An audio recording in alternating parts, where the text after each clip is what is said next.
கற்க சர்ற இஸ்லாம் bonus episode. பெருநாளை நபிகள் நாயகம் காட்டிய வழியில் கொண்டாடுவது எப்படி? அஸ்ஸலாமு அலைக்கும் வரஹ்மத்துல்லாஹி வபரகாத்துஹு. இஸ்லாத்தை கத்துக்கிற இந்த பயணத்துல நான் உங்க ஹைரா. பப்பா, இன்னைக்கு ரமலானோட கடைசி நாள். மனசுக்குள்ள ஒரு விதமான கலவையான உணர்வு இருக்கு பாப்பா.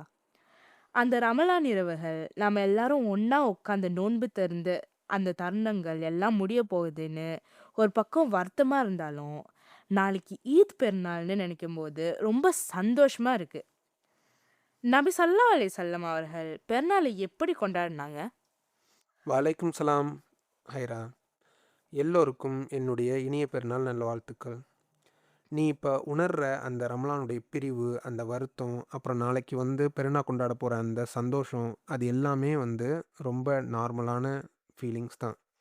இஸ்லாத்தில் கொண்டாட்டங்கிறது வெறும் கும்மாளம் அடிக்கிறது மட்டும் கிடையாது. அதுவும் ஒரு இபாதத் தான். 30 நாள் நோன்பு வைக்க அல்லாஹ் நமக்கு கொடுத்த அந்த மன வலிமைக்காகவும், அந்த ஒரு ஆப்பர்ச்சுனிட்டிக்காகவும் அல்லாஹ்வுக்கு நாம் சொல்கிற மிகப்பெரிய தேங்க்ஸ் தான் இந்த ஈத் உல் ஃபித்ர். இதுக்காக நபி ஸல்லல்லாஹு அலைஹி வஸல்லம் அவங்க ஒரு அழகான வழிமுறையை நமக்கு சொல்லி கொடுத்துருக்காங்க. நாளைக்கு நானும் அதே மாரி சுன்னத்தான முறையில பெருநாளை கொண்டாட ஆசைப்படுறேன் பாப்பா. இது எங்க இருந்து ஆரம்பிக்குது? அந்த பெருநாள் தொழுகையில இருந்தா? இல்லைம்மா, இது இன்னைக்கு இரவுலேருந்தே ஆரம்பிக்கும்.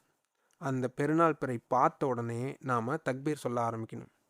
அல்லாஹு அக்பர், அல்லாஹு அக்பர், அல்லாஹு அக்பர், லா இலாஹா இல்லல்லாஹு வல்லாஹு அக்பர், அல்லாஹு அக்பர் வலில்லாஹில் ஹம்து. இந்த சத்தம்தான் பெருநாளுடைய அடையாளமே. வீட்டில் இருக்கிறப்ப, வெளியே போகிறப்ப, எல்லா இடத்துலையும் அந்த தக்பீர் சத்தம் ஒலிச்சுக்கிட்டே இருக்கணும். ஆமா பாப்பா. அந்த சத்தம் கேட்டாலே ஏதோ ஒரு பெரிய விக்டரி கிடைச்ச மாதிரி ஒரு ஃபீல் வரும். சரி, பெருநாள் அன்னைக்கு நபி ஸல்லல்லாஹு அலைஹி வஸல்லம் அவங்களோட மார்னிங் எப்படி இருக்கும்? நபி ஸல்லல்லாஹு அலைஹி வஸல்லம் அவங்க நார்மலாக எப்போதும் எந்திரிச்சு தஹஜ்ஜத் தொழுவாங்க, ஃபஜர் தொழுவாங்க. அதுக்கப்புறம் பெருநாளுக்குன்னு சொல்லிட்டு குளிப்பாங்க. ஸோ அதுக்கு பேர் குசூல் அப்படின்னு சொல்லிட்டு சொல்லுவாங்க. அந்த பெருநாள் குளியல் ரொம்ப முக்கியம். நம்மக்கிட்ட அதுக்கப்புறம் இருக்கிற ஆடைகள்லேயே மிகச்சிறந்த உடையை அணியணும். மிகச்சிறந்த உடை அணியணும். நான் இங்கே புது துணின்னு சொல்ல, சிறந்த உடைன்னு மட்டும்தான் சொல்கிறேன். புது துணி இருந்தால் சந்தோஷம். அப்படி இல்லைன்னா அதுக்காக வருத்தப்படக்கூடாது. அப்படி இருக்கிறப்ப நம்மள்ட்ட எந்த துணி நல்ல அழகாக இருக்குதோ அந்த துணியை போட்டுக்கணும். அதுக்கப்புறம் ஒரு முக்கியமான நபி வழி இருக்குது. நபி ஸல்லல்லாஹு அலைஹி வஸல்லம் அவங்க பெருநாள் தொழுகைக்கு போகிறதுக்கு முன்னாடி ஒற்றைப்படையில் 1, 3, 5 இந்த வரிசையில் பேரிச்சம்பழம் சாப்பிடுவாங்க. அது ஏன் பாப்பா? அதுவும் ஏன் ஒற்றைப்படையில? ஏன்னா 30 நாளாக பகலில் நாம் எதையுமே சாப்பிடாம இருந்தோம்ல. இப்போது அந்த நோன்பு முடிஞ்சிடுச்சு. அல்லாஹ் நமக்கு நோன்பு வைக்கிறதுக்காக நமக்கு கட்டளை இட்டிருந்தான். அதுக்காக நாம் சாப்பிடாம இருந்தோம். அதே மாதிரி அல்லாஹ் இப்போ நோன்பு வைக்கக்கூடாது, நம்ம இந்த நாளை செலிப்ரேட் பண்ணு அப்படின்னு சொல்லிட்டு அல்லாஹ் சொல்கிறான். அப்போது இறைவா நீ கொடுத்த அனுமதியால் நான் இப்போ சாப்பிட்றேன் அப்படின்னு சொல்லிட்டு சொல்லாமல் சொல்கிற ஒரு அடையாளம் தான் அது. அல்லாஹ்வுக்காகவே நோன்பு வச்சோம், இப்போ அவனுக்காகவே நோன்பு விடுறோம். கேட்கவே ரொம்ப அழகா இருக்கு பாப்பா. சரி, நாம கிளம்புறதுக்கு முன்னாடி ஒரு தர்மம் கொடுப்போமே. ஆமாம், அதுதான் ஜகாத்துல் ஃபித்ர் அப்படின்னு சொல்லுவாங்க. இது ரொம்ப முக்கியம். பெருநாள் தொழுகைக்கு முன்னாடியே இதை ஏழைகளுக்கு கொடுத்துடணும். ஏன்னா இந்த பெருநாள் அன்னைக்கு நம்ம ஊரில் யாருமே பசியோடு இருக்கக்கூடாது. நாம் சந்தோஷமாக பிரியாணி சாப்பிடும்போது நம்ம பக்கத்து வீட்டில் பசியோடு இருந்தால் நல்லாவா இருக்கும்? அது அந்த பெருநாளுக்கே அர்த்தம் இல்லாமல் போயிடும்ல. எல்லாருமே ஒன்றா சிரிச்சிட்டு இருக்கணுங்கிறது தான் இந்த இஸ்லாத்துடைய அழகான நோக்கம். சூப்பர் பாப்பா. இப்போ நாம ரெடி ஆயிட்டோம். பேரிச்சம்பழம் சாப்பிட்டாச்சு. ஜகாத் கொடுத்தாச்சு. இப்போ தொழுகைக்கு கிளம்புறோம். நீங்க ஒரு முறை வழிய பத்தி ஒரு சுன்னத் சொன்னீங்களே. ஆமாம் ஹைரா. நபி ஸல்லல்லாஹு அலைஹி வஸல்லம் அவங்க தொழுகைக்கு போகும்போது ஒரு வழியில் போவாங்க, ஆனால் திரும்பி வரும்போது வேற ஒரு வழியில் வருவாங்க. அது ஏன் பாப்பா? எக்ஸர்சைஸ் பண்றதுக்கா?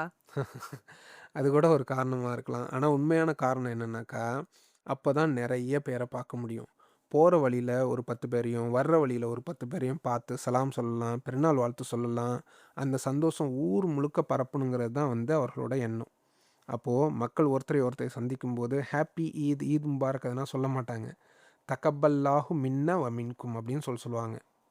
அப்படின்னா அல்லாஹ் எங்களிடமிருந்தும் உங்களிடமிருந்தும் நல்ல அமல்களை ஏற்றுக்கொள்வானாகன்னு தானே அர்த்தம்? அதே தான். அது ஒரு துவாவும் கூட.